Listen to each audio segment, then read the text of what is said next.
My wife called me a dumb trucker and stole $2.5 million. They say God built the world in 7 days. I built my little slice of Florida paradise in 30 years, measuring this country 1 mile at a time behind the wheel of an 18-wheeler.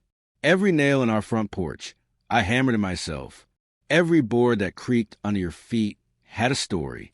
That sound was sweeter to me than any symphony could ever be. I'm Mike, 58 years old, owner of Big Mike's Freight. And for 3 decades, I've been doing what Americans do best, working my tail off to build something real. My plan was simple, the kind of plan that makes sense when you spend enough nights in truck stop parking lots to know what really matters. Work until 60, sell the business, buy an old fishing boat, spend whatever time I had left catching grouper with Brenda, my wife of 32 years. Maybe finally read all those books stacked on my nightstand. Watch the sun come up without having to calculate fuel efficiency and delivery windows. I thought I could see the finish line. Thought I knew exactly what the last 2 years would look like. Turns out I was staring at a mirage.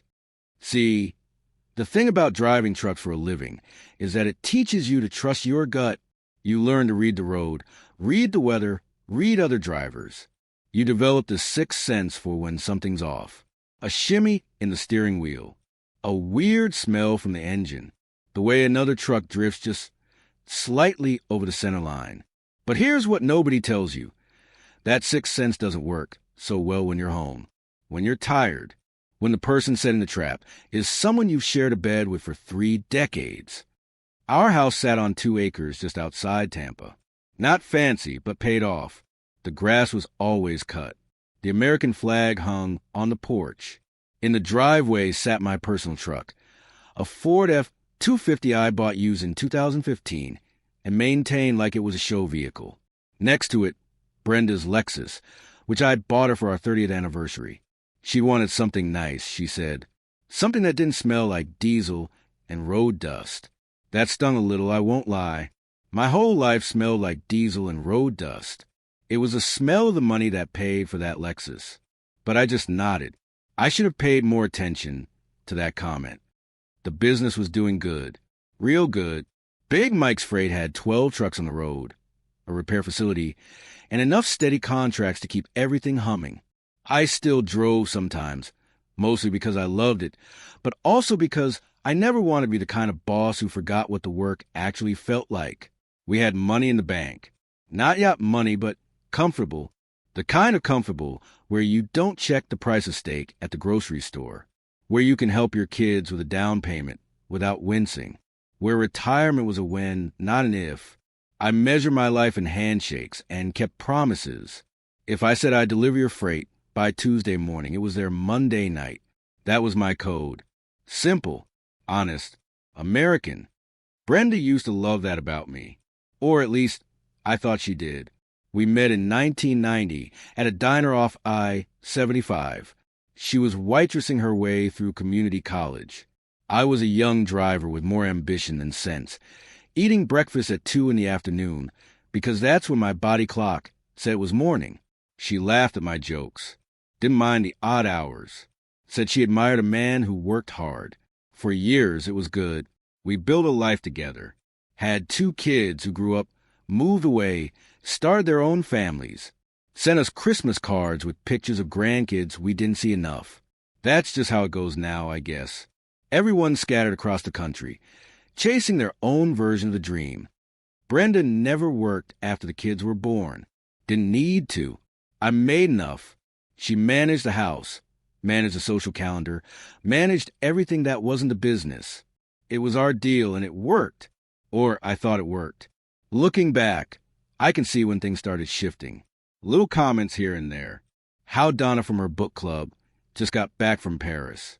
How the Hendersons bought a vacation home in the mountains. How we never went anywhere because I was always working or too tired from working. I'd brush it off. Chalk it up to middle-age restlessness. Everyone gets antsy sometimes, right? Besides, retirement was coming. We'd travel then. We'd have all the time in the world. But then her brother Rick started coming around more often. Now, Rick. Man, where do I even start with Rick? Rick was 45 going on 16. One of those guys who always had the next big thing. The opportunity of a lifetime. The ground floor chance that would make everyone rich. Except every single one of his opportunities had the same ending. Other people's money disappearing like morning dew on asphalt. He'd tried day trading in the early 2000s. Lost a bunch. Then it was flipping houses during the real estate boom, which would have worked if he'd actually sold them before the crash. Then some kind of cryptocurrency thing I never fully understood. Each time, he'd show up at family gatherings with printouts and presentations, talking fast, eyes bright with a fever of someone who's absolutely convinced this time is different. And each time, I'd politely decline to invest. I didn't say what I was thinking, which was that Rick couldn't manage a lemonade stand without somehow ending up owing money to the lemons. But Brenda always defended him. He's family, she'd say. He's just had bad luck. He's smarter than people give him credit for. That last part especially made me grind my teeth, because Rick wasn't dumb. That was the problem. He was just smart enough to be dangerous, just charismatic enough to convince people to trust him, just slippery enough to avoid any real consequences when things went south. The investors who lost money, they were at fault for not understanding the risks. The business partners who got burned, they didn't share his vision. The banks that foreclosed, they didn't believe in American entrepreneurship. Never his fault. Never. So when Rick started showing up at our house every other week, I noticed. When Brenda started talking about him differently, not as her screw-up little brother, but as some kind of misunderstood business genius, I noticed that too. But I was busy. Always busy. Running routes to keep the business healthy enough to sell. Training the drivers who'd take over. Making sure everything was documented and organized for the transition. I was so focused on the finish line, I didn't see the tripwire. The first real warning sign came on a Tuesday evening in March. I'd just gotten back from a 4-day run to Denver and back. Tired, hungry, wanting nothing more than a shower in my own bed. I walked in, and Brenda was sitting at the kitchen table with papers spread everywhere. She looked up with this bright smile. Too bright. The kind of smile you'd give a customer, not a husband. She told me she'd joined a golf club. Now, Brenda had never shown any interest in golf. Ever. We'd driven past golf courses for 30 years, and she called it a waste of good land. But suddenly, apparently, she discovered a passion for the sport. The club had a great restaurant, she said. Wonderful people. Really high-quality networking opportunities. That last phrase stuck with me. Networking opportunities. Since when did Brenda care about networking? But I was too tired to dig deeper. I said something about how it's good to have hobbies, how she should enjoy herself. She seemed happy. That should have been enough, right? Over the next few weeks, the golf thing became her whole personality. She'd come home dropping names of people I'd never heard of, talking about investment strategies, using terms like asset allocation and diversification and opportunity cost. One night, she came home and announced that she'd met a financial consultant at the club. Guy named Chad. Real sharp, she said. Really knew his stuff. Chad said keeping money in savings accounts was financial literacy. Chad said we were losing potential returns every day. Chad said smart money was always moving, always working, always growing. I asked what Chad did for a living. She got vague. Something about wealth management, advisory services, helping high net worth individuals maximize their portfolios. High net worth individuals. Those were her exact words. I wanted to laugh. We were comfortable, sure, but we weren't country club rich. We were more Cracker Barrel than country club. But I kept my mouth shut because she seemed excited, engaged in a way she hadn't been in years. And honestly, after 3 decades of marriage, you learn to pick your battles. Besides, I figured she was just enjoying feeling sophisticated. Nothing wrong with that. Let her have her golf and her fancy friends and her financial consultant named Chad, who probably drove a leased BMW and had never changed his own oil. The comments about my work started subtle. Little jabs wrapped in concern. You work so hard, honey. Don't you think you've earned a rest? Other people your age are already retired. You're going to work yourself into an early grave. Then they got sharper, more frequent. You know, Chad says trucks are a dying industry. Everything's going to be automated soon. Self-driving trucks. Maybe you should sell now while the business still has value. Or, Rick was telling me about this opportunity. Real estate development on the coast. Chad looked at the numbers and said it's basically guaranteed returns. We should at least consider it. I'd tune her out mostly, nod along, make non-committal sounds. Because what was I going to say? That her brother was a professional failure? That her golf buddy Chad was probably earning commission on whatever he was selling? That after 30 years of building something real, I was about to gamble it on Rick's latest fantasy? But she kept pushing, and Rick kept showing up. And somehow, in ways I still don't fully understand, they started tag-teaming me. Rick would stop by on Sunday afternoons with his laptop and his maps and his projections. He'd gotten better at his presentations over the years. I'll give him that. Less desperation, more polish. He'd talk about economic zones and infrastructure development and demographic trends. And the whole time, Brenda would be nodding along like he was Warren Buffett giving a shareholder letter. I'd listen politely, say I'd think about it, and then not think about it at all, because I'd seen this movie before. Hell, I'd seen it a dozen times with Rick alone. But here's the thing about con artists, and I say that with all the love you can have for a brother-in-law. They're patient. They probe for weaknesses. They adjust their approach. They wait for the right moment. That moment came on a Thursday night in late April. I'd been on the road for 6 days. Kentucky, Ohio, Pennsylvania, back down to the Carolinas. Long haul. The kind that leaves you wrung out like an old dish rag. I pulled into driveway around 9 p.m., every vertebra in my back announcing its displeasure. Brenda met me at the door, gave me a hug, asked about the trip. Normal stuff. We ate leftover meatloaf together, while I told her about the weird noise the truck had been making outside Pittsburgh, and how I'd fixed it with a piece of wire and duct tape and a prayer. She laughed in all the right places, seemed genuinely happy to see me. For a moment, everything felt like it used to feel. Comfortable, easy, home. Then she brought out the folder. She said it so casually, like she was asking me to sign a birthday card. Remember those emergency papers we signed years ago? The power of attorney documents? My financial consultant looked them over, and apparently the laws have changed quite a bit. We need to update them to make sure we're protected. Tax stuff, estate planning, that kind of thing. Just a formality, really. I was exhausted. My eyes felt like they'd been scrubbed with sandpaper. The meatloaf was sitting heavy in my stomach. And here was my wife of 32 years, asking me to update some boring legal paperwork. She slid the documents across the table, pointed to the signature lines. Same places as last time, she said. The lawyer already reviewed everything. Just needs your signature. I picked up the pen. The hum of the refrigerator suddenly seemed loud in the quiet kitchen. On the counter, my half-eaten plate of meatloaf was already getting cold. Here's what I should have done. Read every single word. Asked which lawyer. Called that lawyer myself. Taken the documents to my own attorney. Slept on it. Done literally anything other than what I did. But I was tired, and she was my wife. And the documents looked official and boring in that way legal documents always look. And I'd signed papers like this before. And wasn't this the whole point of marriage? Trusting each other? Taking care of business together? So I signed. For places. My signature. The same scrawl I've been using for 40 years. Michael James Patterson. Loop line done. Brenda smiled. Thanked me. Said she'd file everything in the morning. Asked if I wanted dessert. I said no. Took a shower. Fell into bed. Asleep before my head settled into the pillow.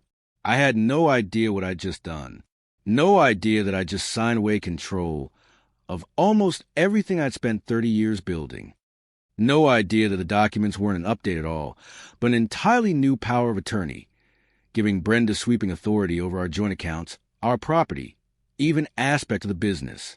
No idea that she'd been planning this for months. No idea that while I'd been measuring my life in miles and handshakes and promises kept, she'd been measuring our marriage in dollar signs and exit strategies. No idea that the trap had just closed around my throat. The funny thing about betrayal is how normal everything seems right before it happens. There's no soundtrack, no ominous thunder, no warning signs flashing in neon, just a tired man signing papers at his kitchen table, while his wife watches with that bright, fixed smile she used for customers and strangers. Just an ordinary Thursday night in April, just the end of one life and the beginning of something much, much darker.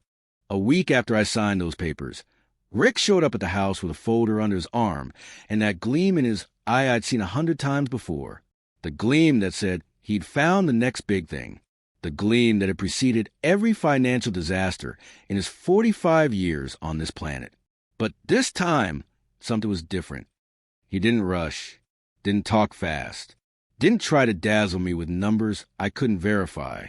Instead, he spread topographical maps across our dining room table like a general planning a campaign. Coastal survey maps, zoning documents, infrastructure plans that looked official enough to be real. Brenda brought coffee, sat down next to me, put her hand on mine. That should have been my second warning sign. Rick pointed to a section of coastline about an hour north of us. Undeveloped land. Family farms that had been there for generations. He explained that a new highway was coming through. Not announced yet, he said, but the plans were already filed with the State Transportation Department. Anyone who knew where to look could see it coming. His pitch was simple. Buy upland parcels from farmers who didn't know what was coming. Hold for 18 to 24 months. Sell to developers once the highway plans went public and property values tripled, maybe quadrupled. He wasn't selling me a fantasy. That was the brilliant part. He was selling me a playbook that had worked 1,000 times in Florida alone. Every strip mall, every housing development, every tourist trap from Pensacola to Key West started exactly like this. Someone with information getting in ahead of everyone else. The American dream, he called it, not for the people losing their family farms, I thought, but I kept my mouth shut. He had photographs of the land, Google Earth printouts, spreadsheets showing comparable sales. He'd even talked to a few farmers, he claimed, who were interested in selling. Cash deals, no realtors, no complications. The numbers added up. That was the problem. On paper, it looked solid. Conservative estimates showed a 200% return. Aggressive estimates went higher. All they needed was capital, seed money to make the purchases before word got out. $1.5 million. I laughed, actually laughed, told Rick that I'd sooner light my retirement savings on fire and at least enjoy the warmth. Told him I'd heard versions of this pitch since the 1990s, and they all ended the same way. Told him thanks, but no thanks, and will he please take his maps and his dreams and his schemes somewhere else. I stood up. Conversation over. That's when Brenda started crying. Not loud, not dramatic, just quiet tears running down her cheeks while she stared out the kitchen window at the backyard I'd spent 3 decades paying for. Rick, to his credit or his calculation, knew when to leave. He gathered his maps, mumbled something about family, and showed himself out. The screen door banged shut behind him. I stood there, completely blindsided. Brenda didn't look at me, just kept staring out that window, tears sliding down her face, her coffee getting cold in her hands. I asked her what was wrong. She said nothing at first. Let me stand there, uncomfortable, guilty for reasons I couldn't name. Then, so quietly I almost didn't hear it, she told me she'd been waiting her whole life. Waiting for what? I asked. Waiting for me to stop being a trucker and start being her husband. The words hit like a jackknife on black ice. Unexpected. Devastating. She said she spent 32 years watching me leave, watching taillights disappear down the driveway at 4 a.m., eating dinner alone, sleeping alone, raising kids alone while I was hauling freight to cities whose names she couldn't remember. She said she'd told herself it would be worth it, that we were building something, that someday we'd have time, we'd have money, we'd have the life she'd watched other people live while she waited at home for headlights in the driveway. And now, she said, when we finally had a chance, a real chance to do something bigger than truck stops and delivery schedules, a chance to live like normal people, to travel, to see something other than the inside of our house and the parking lot at the grocery store. Now, when her brother was offering us an opportunity that could double our money and let us retire in style instead of scraping by. Now I was saying no, because I was afraid to let go of the wheel. I tried to argue, try to explain that it wasn't about fear, it was about not being stupid with money we'd spent our whole lives earning. Try to remind her that Rick had a track record that would make a Vegas gambler look responsible. But she just shook her head, said I didn't understand, had never understood. She said she stood by me through everything. The early years when we had nothing, the times I'd miss birthdays and anniversaries because of breakdowns or weather or delivery deadlines. The times she'd had to explain to the kids why Daddy wasn't there for the school play or the baseball game or Christmas morning. And this one thing, this one chance to make something of all those sacrifices, I couldn't even consider it. The worst part was she was right about some of it. I had missed things, important things. I'd told myself it was necessary, that I was providing, that this was what men did. But standing there in the kitchen, watching my wife cry, I felt that old guilt rising up like bile. Maybe I had been selfish. Maybe I had put the business ahead of everything else. Maybe, after all these years, I owed her something more than another 2 years of the same routine before we retired to our modest life and our modest dreams. I told her I'd think about it. She wiped her eyes, nodded, didn't thank me, just walked upstairs, leaving me alone with my thoughts and my guilt and a pile of topographical maps I didn't trust. I slept terribly that night, kept running the numbers in my head, kept trying to find the angle, the scam, the place where Rick's plan fell apart. But I couldn't find it. Not clearly. Not definitively. Morning came too early. I had a run scheduled to California. 5-day round trip. Produce from the Central Valley that needed to be in Miami by the weekend. The kind of job that paid well and kept the business running. Brenda was already up when I came downstairs. She'd made coffee, made me breakfast, kissed me goodbye like nothing had happened. She told me to drive safe, told me she loved me, told me we'd talk when I got back. I climbed into my truck, adjusted my mirrors, started the engine, that familiar diesel rumble that had been the soundtrack to my adult life. As I pulled out of the driveway, I saw her in the rear-view mirror, standing on the porch, waving, looking smaller somehow, older. I told myself I'd figured out on the road. The road always helped me think clearly. Mile markers and white lines had a way of putting things in perspective. What I didn't know was that I'd just left my wife alone with a power of attorney I'd signed, without reading, and a plan I'd refused to approve. What I didn't know was that before my truck hit the county line, she was already making calls. What I didn't know was that the trap wasn't something that might happen. It was something that was already happening. The show had started. I just didn't know I was the only one nodding on the script. Brenda walked back into the house and picked up her phone. Rick answered on the first ring. "It's done," she told him. He just left. We have 5 days. Rick made another call to Chad, the financial consultant, the man with the perfect hair and the leased BMW, and the smile that promised everything while delivering nothing. Chad made a call to his lawyer, the one who'd drawn up the papers I'd signed, the papers that weren't an update at all. By noon, Brenda was sitting in our bank, the same bank where I'd been a customer for 26 years, where the manager knew me by name, where I got my first business loan back when I only owned 2 trucks and a dream. She sat across from a loan officer, a kid barely 30 who looked at her application and saw exactly what she wanted him to see. A nice house, paid off, strong credit, a husband with a successful business. She applied for a home equity line of credit, $1 million. The loan officer asked if her husband would be co-signing. She smiled that customer service smile and explained that her husband was on the road, driving, always driving. He was headed through West Texas right now. She added with a little laugh, so good luck reaching him. The signal out there is terrible. That's exactly why we set up the power of attorney, she explained, so she could handle urgent business while he's off the grid. Would that be acceptable? The loan officer reviewed the documents. Everything looked legitimate. Everything was legitimate, technically. I had signed them, and calling a truck driver somewhere in the dead zones of West Texas seemed pointless when the paperwork was all in order. He approved the loan. Brenda thanked him, shook his hand, walked out with access to $1 million of equity I'd spent 30 years building, one mortgage payment at a time. She didn't stop there.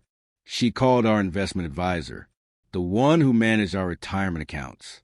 Our nest egg, the 401k I'd been contributing to since I was 28 years old. The IRAs we'd maxed out every year.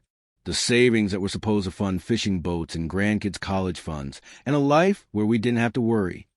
She told him she needed to make a withdrawal, a large one, for an investment opportunity. Time sensitive. He hesitated, asked if I knew about this. These were joint accounts, after all. She explained patiently about the power of attorney, about how I was on the road, unreachable, but we discussed this, about how the opportunity wouldn't wait. She offered to send the documentation. He asked how much. $1.5 million, she said, the bulk of our retirement savings. He tried to talk her out of it, explained the tax penalties for early withdrawal, explained that she'd be liquidating positions at a loss, explained that at our age, recovering from this kind of withdrawal would be nearly impossible.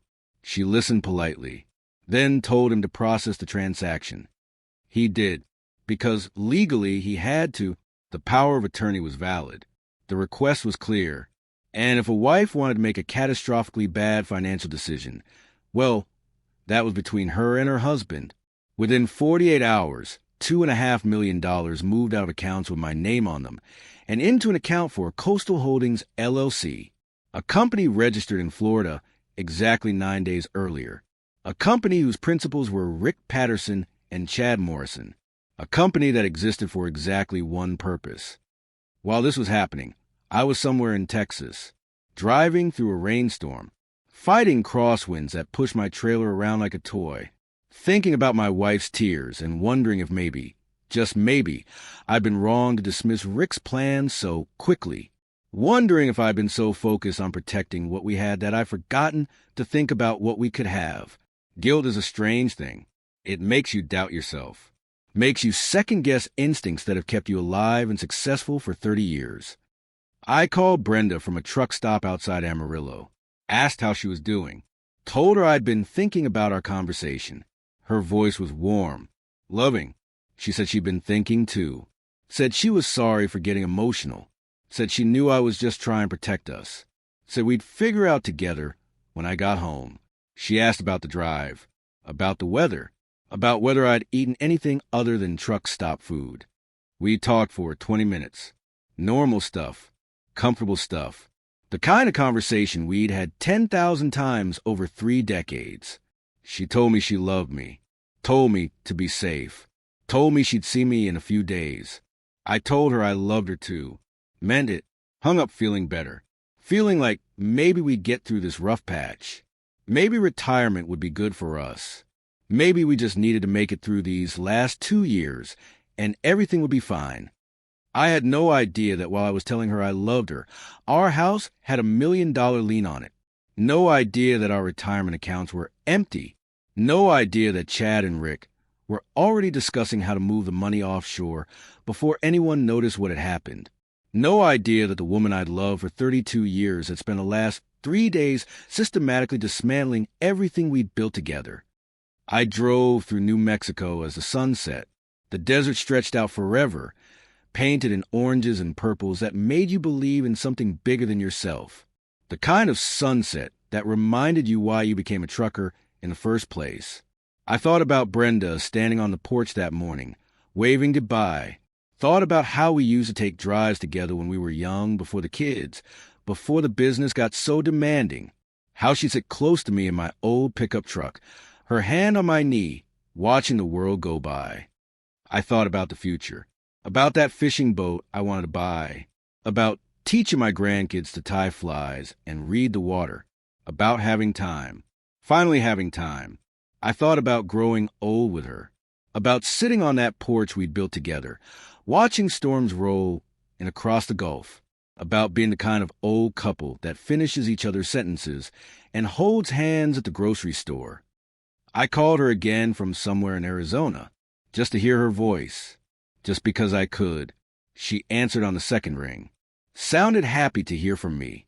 We talked about nothing important, about the neighbor's dog that kept getting into our yard, about whether we needed to replace the hot water heater, about what she was planning to make for dinner, even though I wasn't there to eat it. Ordinary things, married things, the things that make a life. She told me she couldn't wait until I got home, said she'd been thinking about us, about our future, about how lucky she was to have a husband who worked so hard to give her a good life, said she'd been thinking about those grandkids, about setting up a trust fund for their education, about making sure we left something behind that mattered. She said all of this knowing that the house those grandkids were supposed to visit didn't belong to us anymore, knowing that the trust fund she was talking about had just been wired to her brother's shell company, knowing that the future she was describing had already been sold. I told her I loved her, told her we'd figure everything out, told her that retirement was going to be everything we dreamed about. She said she was counting on it. We hung up. I drove on into the night, feeling content, feeling like I had it all figured out, feeling like a man who knew exactly where he was going and what he was going home to. I had never been more wrong about anything in my entire life. Somewhere behind me, in a house that was no longer really mine, my wife was sitting at the kitchen table with her brother and her golf club friend, drinking wine and celebrating their brilliance, their successful con, their perfect execution of a plan that had taken months to set up and days to spring. They talked about where the money would go, how long they'd wait before filing for divorce, how to structure things, so I'd end up with the debt and they'd end up with the cash. They laughed about how easy it had been, how I'd signed everything without reading it, how I'd actually felt guilty, how the stupid trucker had driven away without a clue.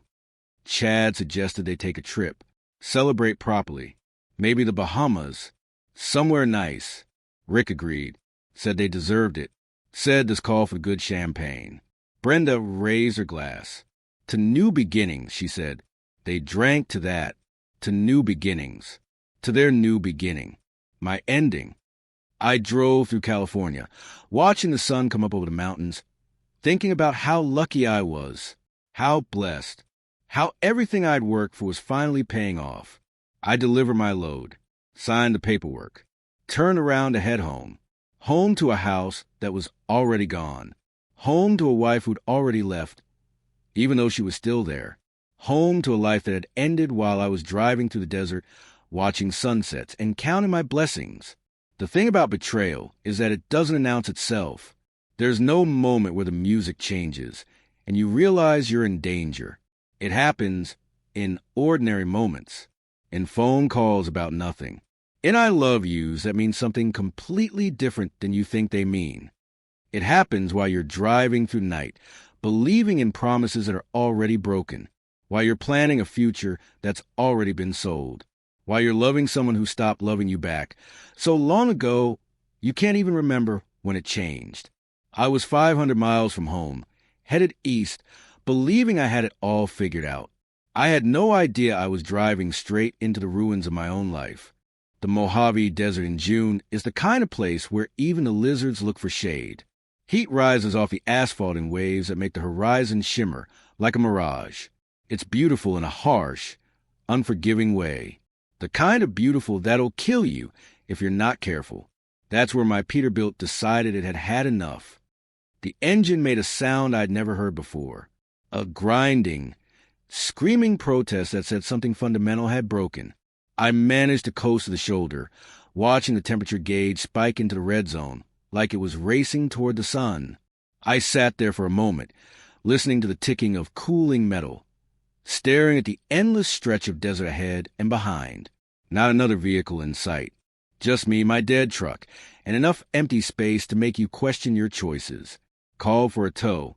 The nearest shop was 40 miles away. The mechanic arrived 3 hours later, took one look on the hood, and gave me that expression every driver dreads. The expression that says this isn't getting fixed with duct tape and prayers. Engine rebuild. maybe replacement, depending on what he found when he tore it down. 2 weeks minimum, maybe 3. I asked him for a number. $15,000. Give or take. I didn't even blink. 15 grand was a hit, sure, but nothing I couldn't handle. I'd been running trucks for 30 years. You budget for these things. You keep reserves. I pulled out my corporate card, handed it to him. He ran it, handed it back, declined. I laughed. Must be a mistake. Fraud alert or something. Happens sometimes when you were far from home. I pulled out my personal card. Declined. The laugh died in my throat. I tried another card, then another. Each time, the same result. That little machine beeping its rejection like a judge's gavel. The mechanic was looking at me differently now, not with sympathy, with wariness. The look you give someone whose check might bounce. I told him I'd call my bank. Sort this out. Obviously some kind of error. I called the number on the back of my card. Got transferred twice. Finally reached someone who could access my accounts. I gave them my information. Social security number. Mother's maiden name. The name of my first pet. All the little security questions that prove you're you. The voice on the other end went quiet for a moment. Typing.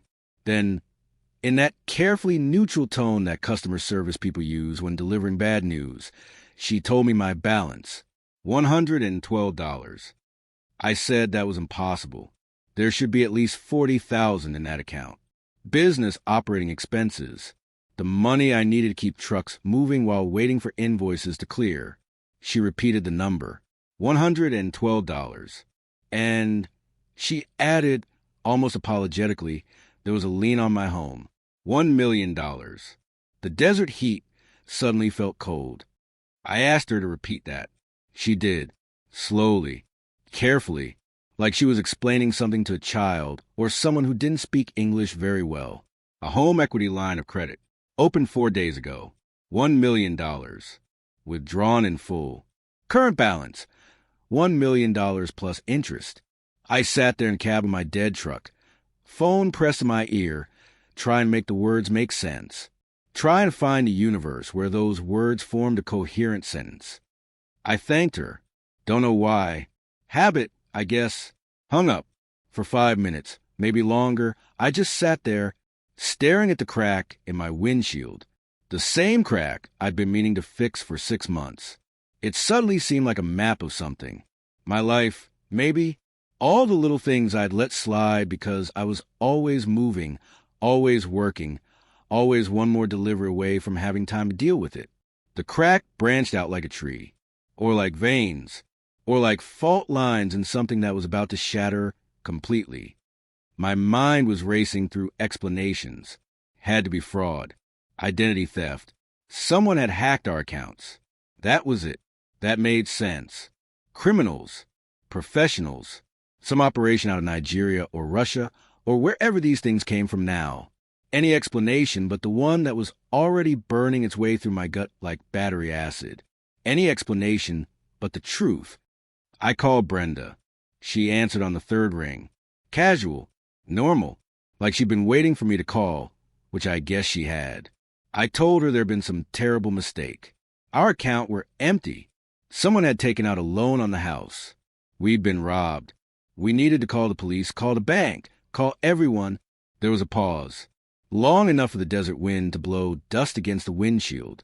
Long enough for my heart to drop into my boots. Then she spoke, and her voice was different. Flat, cold, the voice of a stranger. It's not a mistake, Mike. The investment failed. The words didn't process at first. Like she'd suddenly started speaking another language. I said, what investment? What are you talking about? I never agreed to any investment. Her voice got colder. Harder. She told me Rick's deal had fallen through. The land purchase had gone bad. The money was gone. All of it. The retirement accounts, the equity in the house, everything. I asked how. How was that possible? I never signed anything. I never agreed. She laughed. Short, sharp, cool. The power of attorney, Mike. Remember? Those papers you signed? The ones you didn't bother to read? My truck suddenly felt very small. The desert very large. I asked about the house. She laughed again, that same harsh sound. Oh, the house? That's the bank's problem now. We're $1 million in the hole on a house worth maybe 700,000 in this market. They can fight over it. My voice was shaking now. I asked her what she meant by they. By we're. Where did she fit in all this? And that's when she said it. The words that'll echo in my head until the day I die. I'm filing for divorce, Mike. I'm tired of being married to some dumb trucker. My lawyer will be in touch. She hung up. I sat there with the dead phone in my hand. The words dumb trucker bouncing around in my skull like a bullet ricocheting. 32 years of marriage. 2 kids. 3 grandkids. Tens of thousands of miles driven to provide for her. Holidays missed. Birthdays spent in truck stops. Sleep lost. Health sacrificed. Dumb trucker. That's when the full weight of it hit me. Not just what she'd done, but what she planned. How long she'd been working on this. The golf club. Chad. Rick's presentation. The tears. The guilt trips. The power of attorney. Every moment had been calculated. Every word scripted. Every emotion fake. She hadn't just stolen my money. She'd stolen years. She performed a marriage while planning its murder. The worst part? The absolute worst part? I had to call my 85-year-old father and ask him to wire me $500 so I could pay for a motel room while my truck got fixed. My dad, the man who'd taught me to change oil, to shake hands firmly, to keep my word. The man who'd been so proud when I bought my first truck, when I'd built my business, when I'd made something of myself. I had to tell him I had nothing, that I'd lost everything, that his son at 58 years old was broke and stranded in the desert with a dead engine and a dead marriage. He didn't ask questions, just said he'd send the money, said he loved me, said to come home when I could. I cried, sitting there in the cab of my Peterbilt, in the middle of the Mojave Desert, at 2 in the afternoon with the temperature pushing 110 degrees. I cried like I hadn't cried since I was a kid, for my marriage, for my money, for the future I'd planned, for the man I'd thought I was, for the sheer, crushing stupidity of trusting the wrong person. But here's the thing about hitting rock bottom in the desert. Eventually, the tears dry up, the salt on your skin itches. The heat becomes something you have to deal with rather than something you can sit in. Eventually, you either lie down and die, or you figure out your next move. I wasn't ready to die. Something shifted in me then. Something cold and clear and focused. It felt familiar. Took me a minute to place it. It was a feeling I got driving through an ice storm, when the road's a skating rink and your trailer's swaying, and one wrong move puts you in a ditch or worse. When panic is a luxury you can't afford. In those moments, you don't freeze. You don't cry. You don't think about how scared you are. You grip the wheel tighter. You find the patch of road with traction. You steer carefully, deliberately, towards solid ground. Sitting there in that dead truck, I realized something. The road was icy, yeah. The truck was sliding. But my hands were still on the wheel. I wasn't out of moves yet. Brenda and Rick and Chad thought they played the perfect game. Thought they'd taken everything. Thought the dumb trucker was too stupid to see it coming and too broken to fight back. They'd miscalculated. See, there's a difference between being trusting and being stupid. Being kind and being weak. Working hard and being a mark. They mistaken my trust for blindness. My kindness for weakness. My work ethic for the inability to think strategically. But here's what they didn't know. You don't build a business from nothing without being smarter than you look. You don't survive 30 years on the road without learning to spot trouble. You don't keep 12 trucks running and profitable without understanding how to plan ahead. I'd spent 3 decades solving problems. Engine trouble, bad weather, difficult customers, broken down equipment, cash flow crunches, personnel issues. This was just another problem. A bigger one, sure, more personal, but still a problem. And every problem has a solution. I wiped my face, blew my nose, drank some water from a jug I always kept in the cab, looked out at the desert. It was still hot, still harsh, still unforgiving. but I'd driven through worse. I made some calls, arranged to have the truck fixed on credit, called a driver to come get it once it was running, called my dad back and told him I was coming home, but I'd need to borrow his truck for a few days. Then I called someone I hadn't talked to in a while, Morty, my lawyer. Morty was 73 years old and looked like a turtle. Bald head, wrinkled neck, slow movements. He'd been my lawyer since I'd started the business, had handled every contract, every incorporation, every legal document I'd ever signed, including some very specific documents about 10 years back. I told him what happened. Everything. The power of attorney, the stolen money, the house, the divorce. Morty listened without interrupting. When I finished, there was a long pause. Then he chuckled. Actually chuckled. Mike, he said, they thought they were robbing you blind. These idiots don't even know what they took. I asked him what he meant. He said we needed to talk in person. Said to come to his office as soon as I got back to Florida. Said not to worry. Said he'd been waiting for something like this for 10 years, even though he'd hoped it would never happen. Said trust the process. I drove home in my dad's old pickup truck. Took 3 days. Could have flown, but I needed the time to think, to plan, to let the rage settle into something colder and more useful. Rage is like diesel fuel. Burns hot, burns dirty, clouds your thinking. What I needed was propane. Clean burning. Focused. Efficient. By the time I pulled into Morty's parking lot, I knew exactly what I needed to do. Morty's office smelled like old books and older coffee. He gestured to a chair. Poured me something that might have been coffee at some point in its life. Pulled out a thick file with my name on it. He spread papers across his desk. Explained something I'd half forgotten. 10 years ago, when the business really started taking off, Morty had insisted we do some asset protection planning. Create a trust. An irrevocable trust. At the time, I thought it was overkill. Paranoid lawyer stuff. But Morty had insisted. Said you never know when you'll need protection. From lawsuits. From creditors. From family disputes. From bad marriages. That last one made me uncomfortable at the time. Brenda and I were fine then. Or I thought we were. But Morty had seen enough divorces to know that fine could turn awful faster than you could say community property. So I'd agreed. We'd move the business itself into an irrevocable trust. Not the operating accounts. Not the personal money. But the actual assets. The trucks. The real estate. The equipment. All the physical assets of Big Mike's Freight. My father was a trustee. I was the beneficiary. But technically, legally, I didn't own any of it anymore. The trust did. At the time, it had been annoying. Meant I couldn't sell a truck without my dad's signature. Couldn't make certain decisions without trustee approval. Added bureaucracy to simple transactions. Now it was the smartest thing I'd ever done. Morty explained it slowly, making sure I understood. The retirement accounts Brenda had drained, that was bad. That money was gone. The house equity? Also gone. The personal savings? Gone. But the business? The business was untouchable. Worth approximately $8 million. 12 trucks. A repair facility. Prime commercial real estate.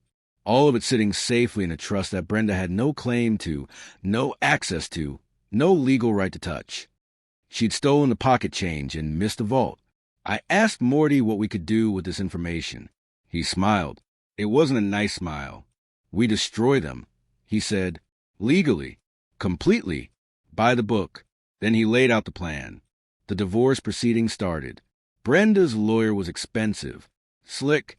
The kind of guy who wore suits that cost more than most people's monthly rent. He clearly expected this to be easy. Rich guy's wife takes half. Standard stuff. At the first hearing, he presented the facts. Mrs. Patterson had made an investment using marital funds and power of attorney. The investment had failed. The marital estate now consisted of significant debt and no assets. His client was requesting an equitable division of said debt. 50-50. Fair and square. Brenda sat next to him, looking appropriately regretful, like she'd made an honest mistake, like we were in this together. like she deserved sympathy. Chad was in the gallery, supporting her. How touching. Morty let them talk, didn't object, didn't argue, just sat there taking notes, looking like a turtle sunning itself on a log. When they finished, the judge asked if I had any response. Morty stood up slowly, adjusted his glasses, cleared his throat. Your Honor, he said, what my colleague just described as a failed investment has a much simpler, more accurate name. It's called theft. Grand theft. Planned for months and executed with malice. The room got quiet. Real quiet. Morty walked the judge through it. How Coastal Holdings, LLC had been registered just 2 days before the Helic was approved. How Rick Patterson had a documented history of failed business ventures.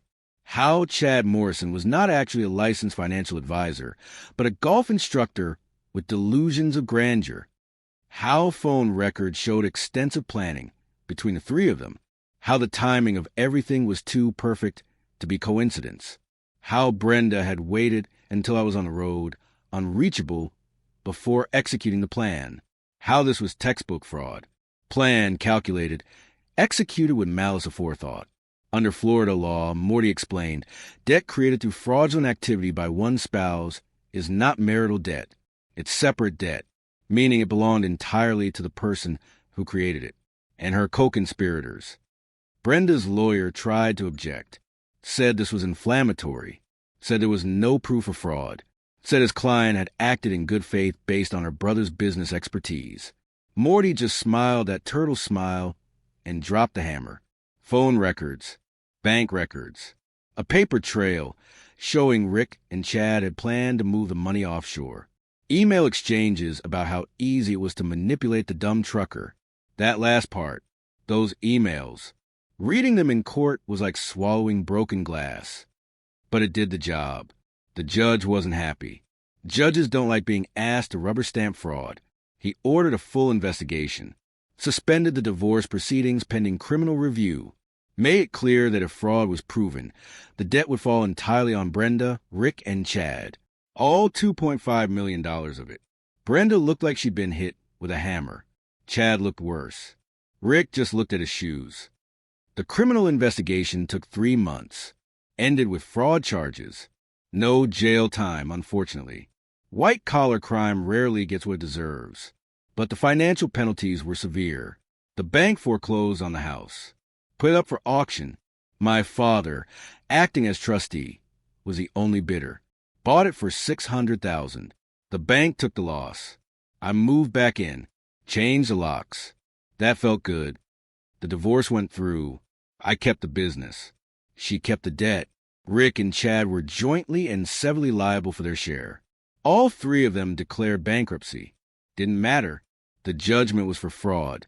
You can't bankruptcy your way out of that. They'll be paying it off for the rest of their lives.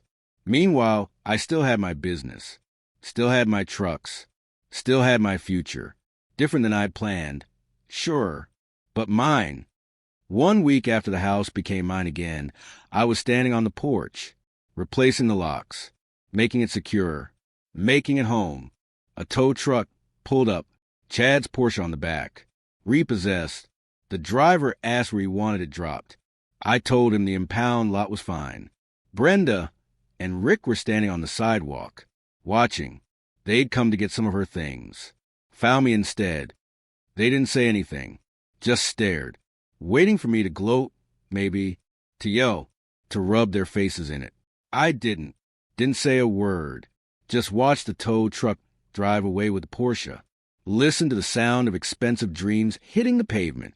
When the truck turned the corner, I looked at them one more time, not with anger, not with triumph, just with the cold assessment of someone who'd learned a hard lesson. I thought about saying something profound, something cutting, something they'd remember, but the truth was simpler than that, and more important. For 30 years behind the wheel, I'd learned one fundamental truth about the road. The most dangerous thing out there isn't bad weather, isn't mechanical failure, isn't even other drivers. It's the blind spot. Every truck has one. That place where you can't see what's coming, where danger hides. They thought I was their blind spot, thought I was too dumb, too trusting, too busy driving to see what they were doing. They were wrong. I knew my truck, every inch of it, every mirror, every angle. I always check my blind spots before making a move. They'd made their move without checking theirs. Never saw me coming until it was too late. I turned back to my door, my lock, my house. Behind me, I heard them walk away. Heard a car door slam. Heard them drive off to whatever came next. Bankruptcy court, probably. Angry creditors. A lifetime of consequences. I went inside, made coffee, sat on my couch. My couch in my house that I'd built with my own hands and my own money and my own sweat. Looking out the window at my 2 acres of Florida paradise.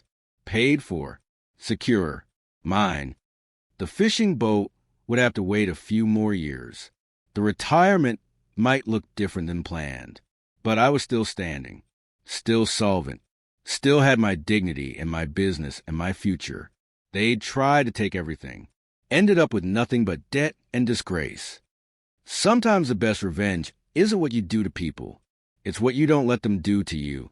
Sometimes the best move is the one you made 10 years ago, before you even knew you'd need it. Sometimes being a dumb trucker means you're smart enough to know when you need a good lawyer and the wisdom to listen when he tells you to protect yourself. I'd measure my life in miles and handshakes and promises kept. That hadn't changed. I was still here, still driving, still keeping my word. They were the ones who'd driven off the road, and I was the one still behind the wheel.